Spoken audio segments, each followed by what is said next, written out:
오늘 사도행전 9장 말씀은 사울의 회심에 관한 내용입니다. 이 회심이라는 단어를 제가 국어사전을 살펴봤는데 첫 번째 의미가 마음을 돌이켜 먹음, 그런 뜻이 있고, 두 번째 의미가 과거의 생활을 뉘우쳐 고치고 신앙의 눈을 뜸이라고 되어 있습니다. 요즘은 이렇게 검색을 하다 보면 AI 인공지능이 이렇게 답을 해주는 것도 있습니다. 거기 이 회심이라는 단어 밑에 인공지능에 대한 답이 있던데, 뭐 자기가 생각해서 준 답이라기보다 여기저기 흩어져 있는 그런 여러 의견들을 모아서, 아직은 그런 단계죠, 모아서 내놓은 건데, 이 AI가 인공지능이 대답한 회심의 대답입니다. 회심은 과거의 생활을 뉘우쳐 하나님께 돌아서는 결단으로 한 번 일어나는 영적 전환이다, 그렇게 되어 있습니다. 자, 그러면 어쨌든 우리가 생각하고 있는 회심의 개념이든지 뭐 인터넷에서 찾은 것이든지 일반적으로 마음을 고쳐먹는 것, 이전에 살아가던 삶의 방향을 바꿔서 전혀 다른 모습으로 살아가는 이 한 번에 일어나는 그런 전환점, 이것을 회심이라고 하는 것 같습니다. 그렇다면 정말 사울은 회심을 한 것일까? 그런 질문을 한번 던지게 됩니다. 이 변화되고 바뀌었다는 것, 그걸 의심하자는 게 아니라 사울이 회심했느냐, 이 주도성이, 이 의도성을 누가 가지고 있었는가, 그것을 한번 질문해 보고자 하는 것입니다. 사실 뭐 결론부터 말씀드리자면 사울이 마음 바꿔먹으려는 결심한 적 없잖아요. 그런 생각 추호도 한 적 없고, 예수님께서 그의 삶 속에 비집고 들어가셔서, 예수님께서 그의 삶에 뚫고 들어가셔서 그 사람을 바꿔놓으신 거잖아요. 그렇다면 이 결론이긴 합니다만, 사울이 회심하여 바울이 되었다, 이거 말이 안 되는 거 아닙니까? 내가 회심한 게 아니라 예수님께서 그의 삶을 완전히 송두리째 뒤엎어 놓으신 사건이 이 사도행전 9장에 나와 있는 사건이라는 겁니다. 자, 그러면 우리가 가지고 있는 개념대로 회심, 내가 무언가를 바꾸고 내가 무언가를 고쳐먹는 그 나의 의도성을 가진 상태라고 생각을 했을 때, 과연 사도행전 9장에서 이 사울이라는 사람은 어떤 의도성을 가지고 행동을 했을까? 그것을 한번 짚어보겠습니다.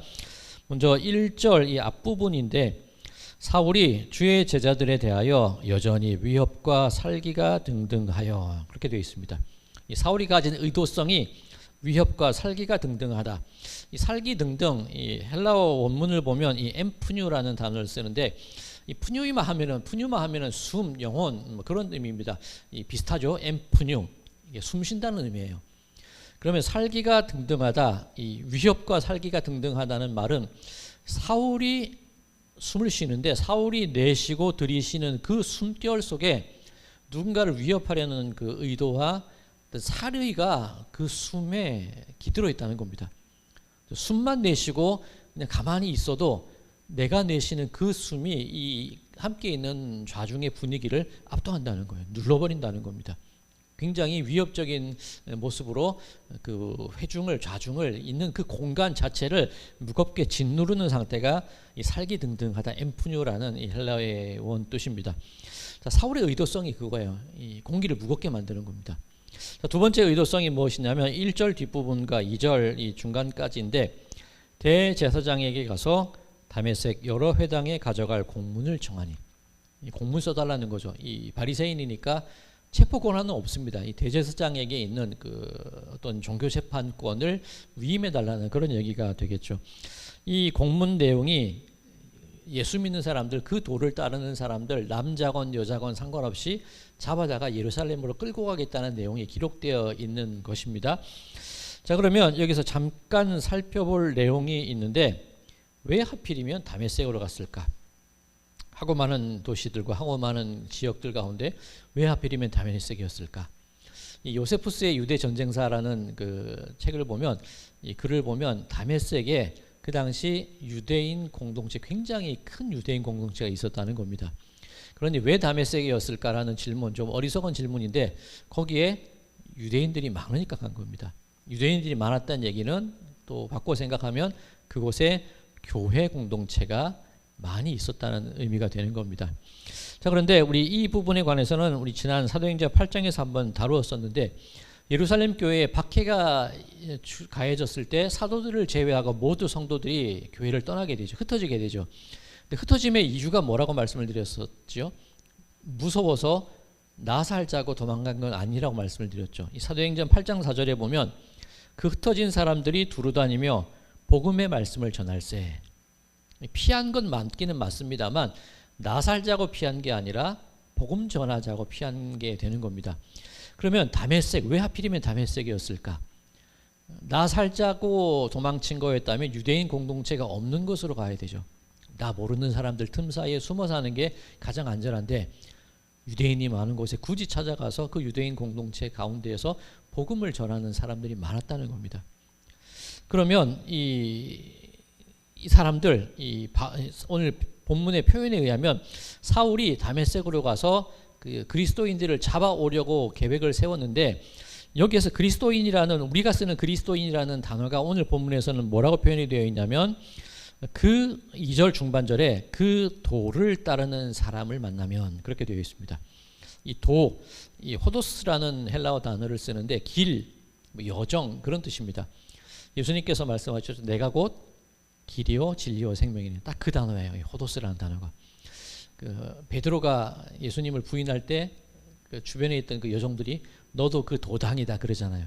그 길을 걷는 사람들, 예수님의 길을 걷는 사람들, 그런 의미를 가지고 있는 겁니다. 그러면 이 다메섹에 있던 기독교인 공동체가 걸어가는 길은 어떤 길이냐면, 나 살자고 도망치는 길이 아니라 나는 죽어도 다른 사람 살리자고 가는 길이 이들이 걸어가는 길이었다고 할 수가 있을 겁니다.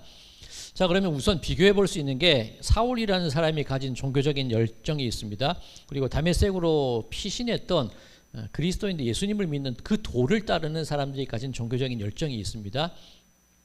둘 다 열정은 똑같아요.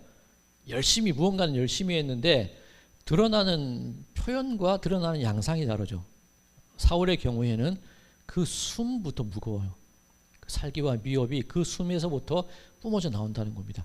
굳이 영화를 보면 그런 장면 있지 않습니까? 뭐 어떤 테러범들이나 나쁜 짓을 하기 전에 이렇게 한번 심호흡 한번 딱 하고 그 일을 한번 저지르는 사람들, 그런 장면들이 있지 않습니까?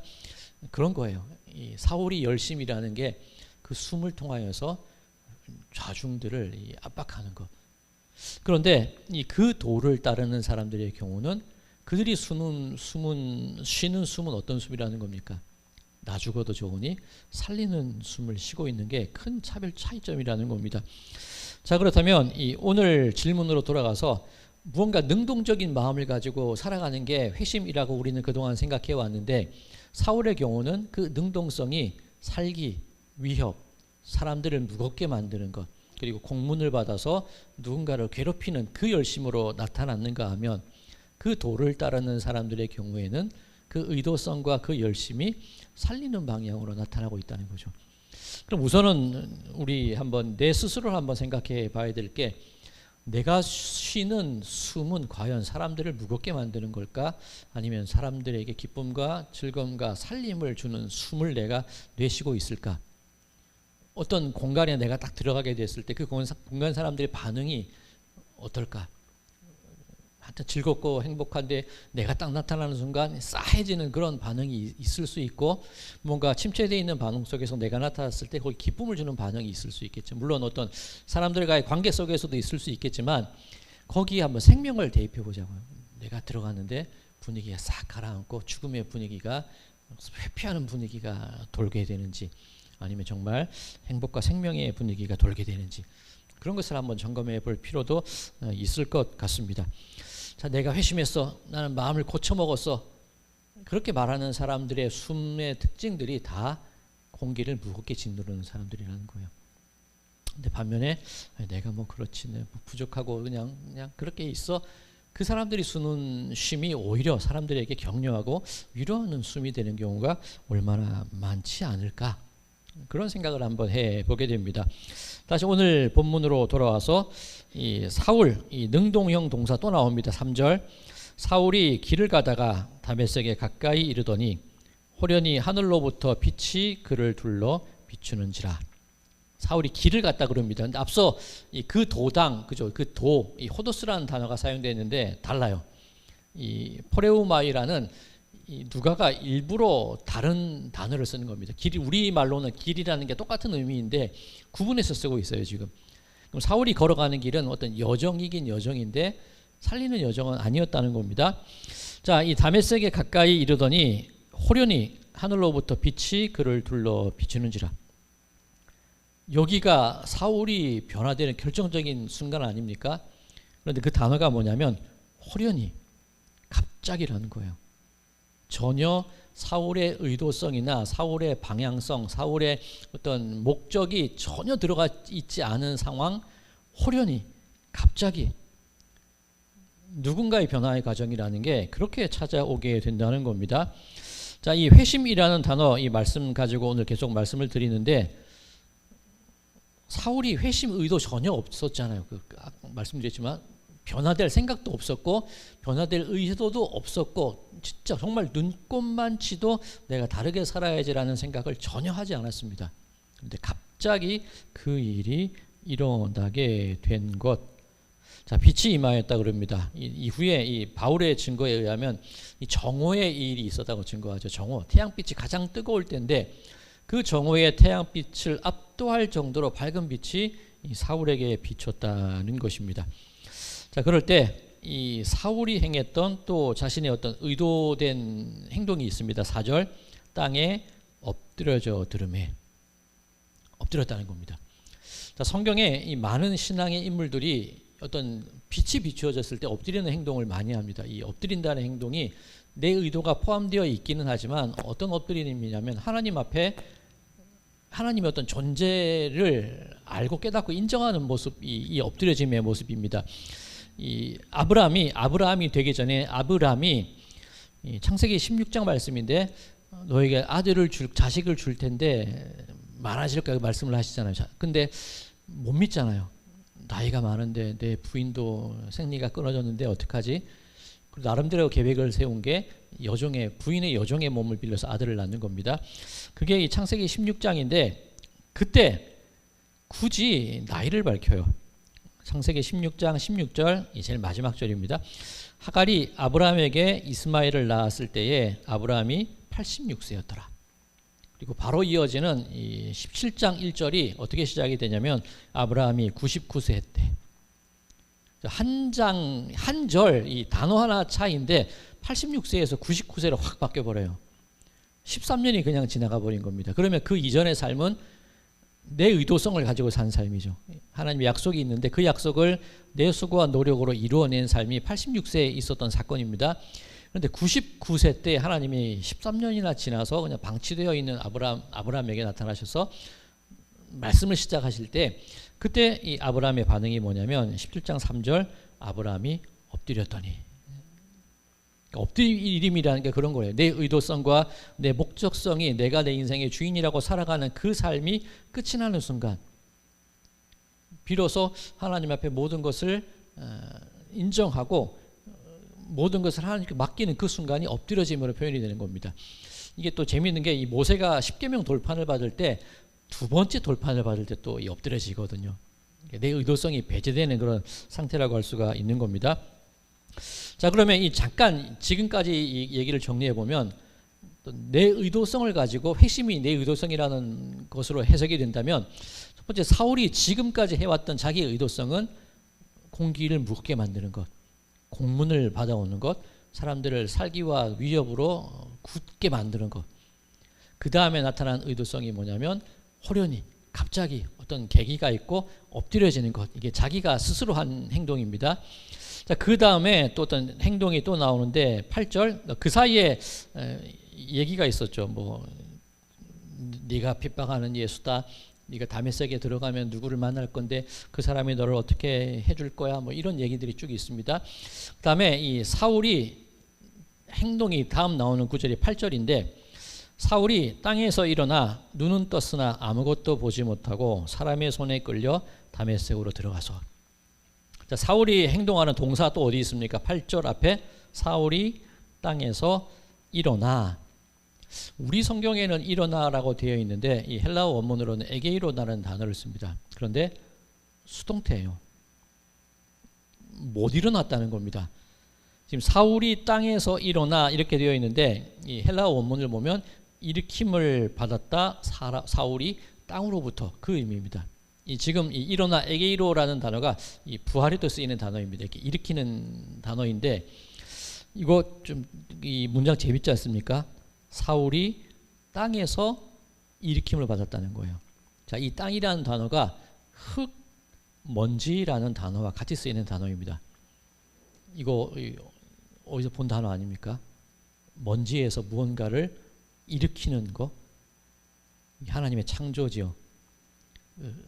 흙으로 사람을 지으셨다라고 우리는 멋있게 번역을 하지만 있는 그대로 번역하면 먼지에서 우리를 만드신 거예요. 먼지를 모아서 우리를 만드셨다는 겁니다. 지금 사울에게 똑같은 일이 일어나고 있는 거예요.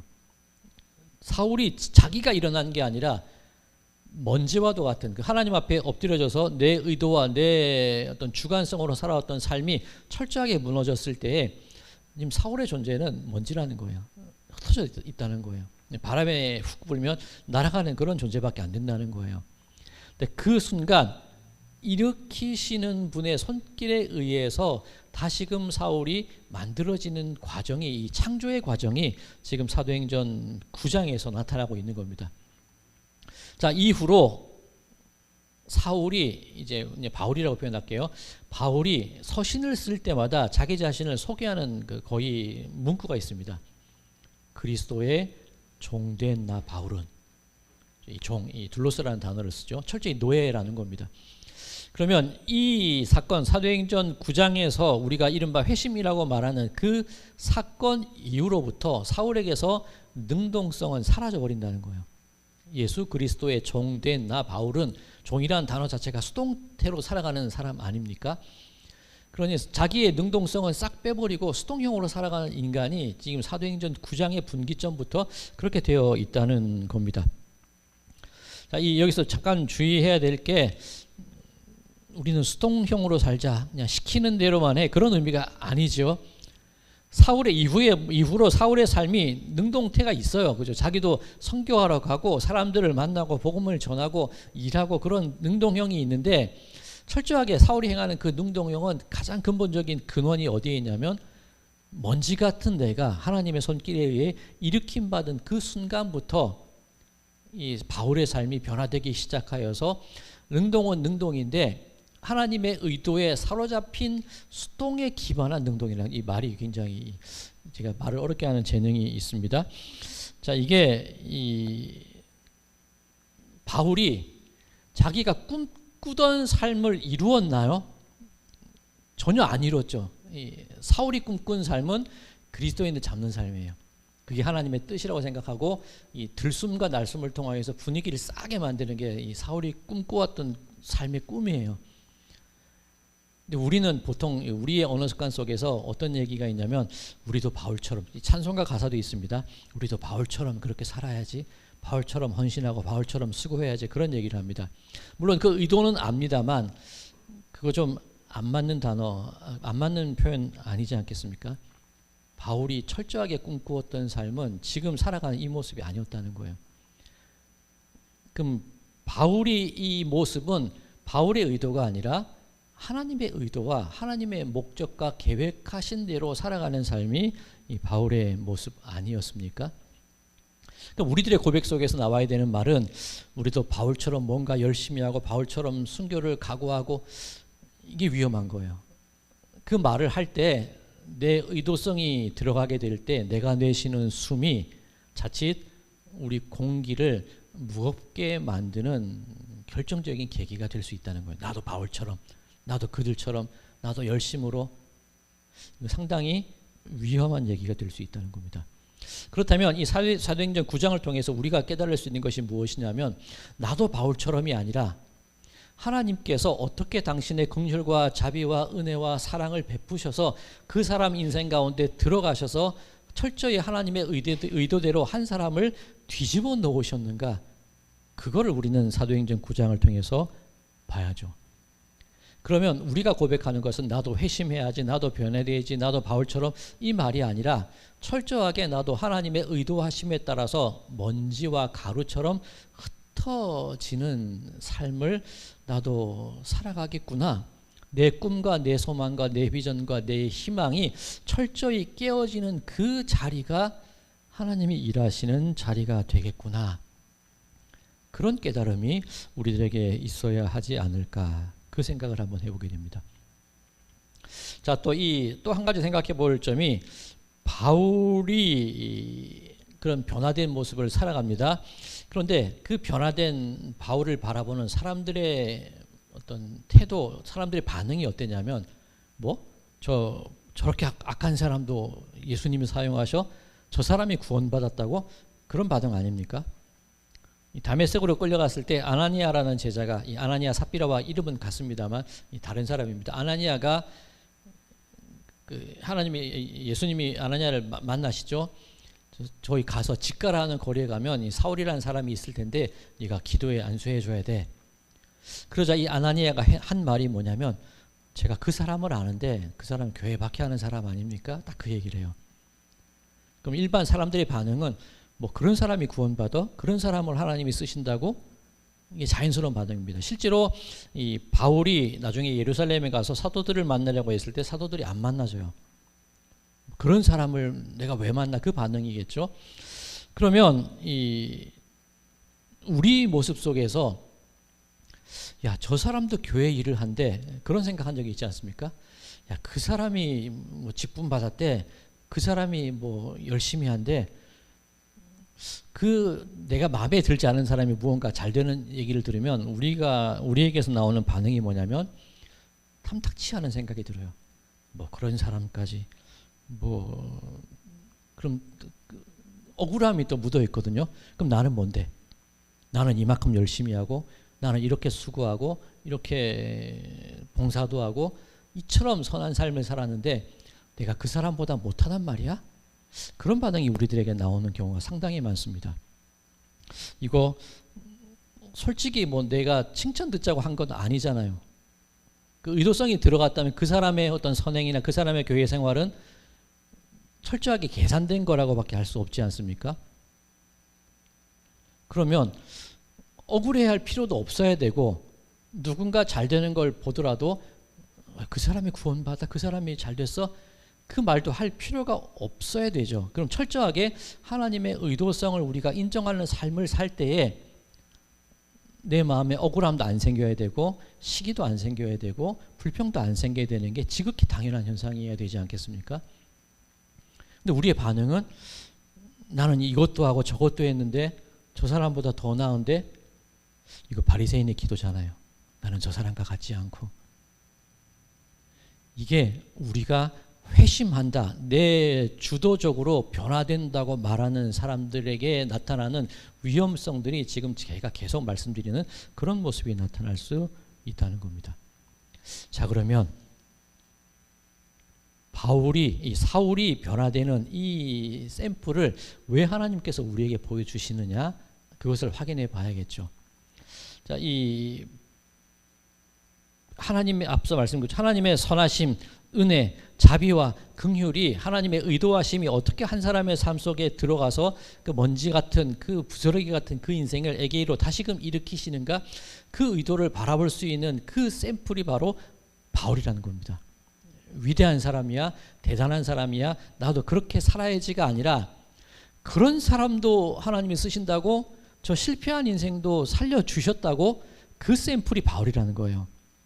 이 바울 스스로가 고백하는 내용이 있습니다. 디모데전서 1장 12절에서 16절, 조금 긴데 제가 찬찬히 읽을 테니까 한번 들어보시기 바랍니다. 이 바울 자기 자신이 고백한 겁니다.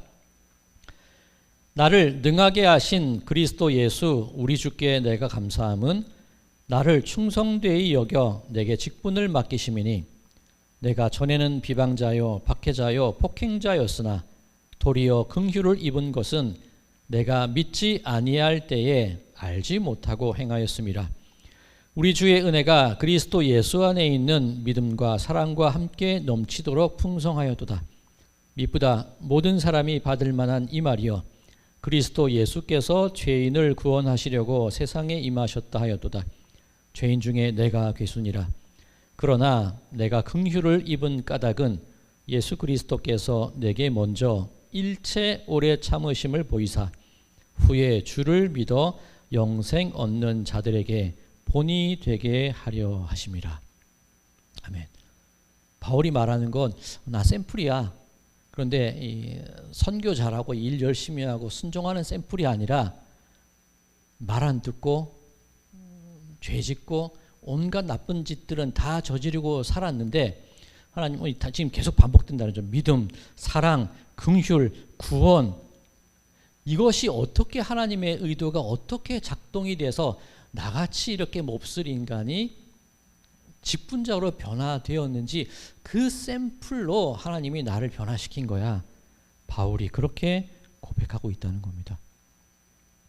그러면 이제부터 우리들의 어떤 신앙의 모습이나 우리들의 언어 습관이나 우리들의 어떤 내 삶의 신앙의 방향을 설정하는 데 있어서 내가 회심해야지, 내가 열심히 해야지, 내가 잘 해야지, 그런 모습보다는, 그런 고백들보다는 이런 못난 나도 긍휼과 은혜와 사랑으로 참아 주셨구나, 내가 그 샘플밖에 되지 않는구나, 그런 마음으로 신앙생활을 해가는 것이 우리의 모습이 되어야 될 줄로 믿습니다.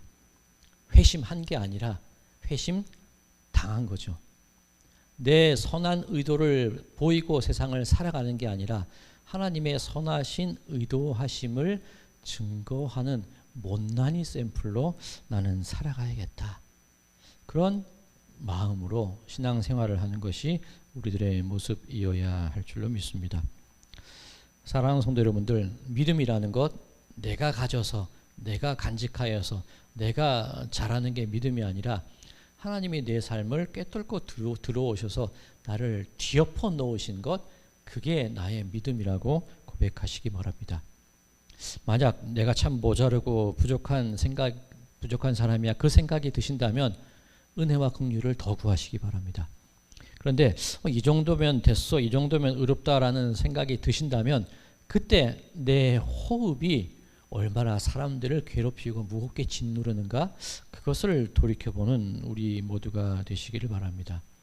그렇게 될 때에 이 먼지 같은, 흙 같은, 흩어지는 아무것도 아닌 나를 에게이로 일으키시고 창조하시고 부활시키셔서 이런 나를 하나님의 의도대로 살아가게 하시는 그 손길, 그것을 기다리는 우리 모든 성도님들이 되시기를 바랍니다. 그게 성탄 아닙니까? 예수님이 이 땅에 오심, 내 삶 속에 침투에 들어오셔서 내 삶을 뒤집어 놓으시는 이 성탄의 시간, 그렇게 나에게도 오셔서 내 삶을 뒤집어 주시옵소서, 먼지 같은 나를 일으켜 주시옵소서, 그렇게 구하고 간구하며 신앙생활을 해나가시는 우리 모든 성도님들의 삶이 되시기를 주님의 이름으로 간절히 축원드립니다.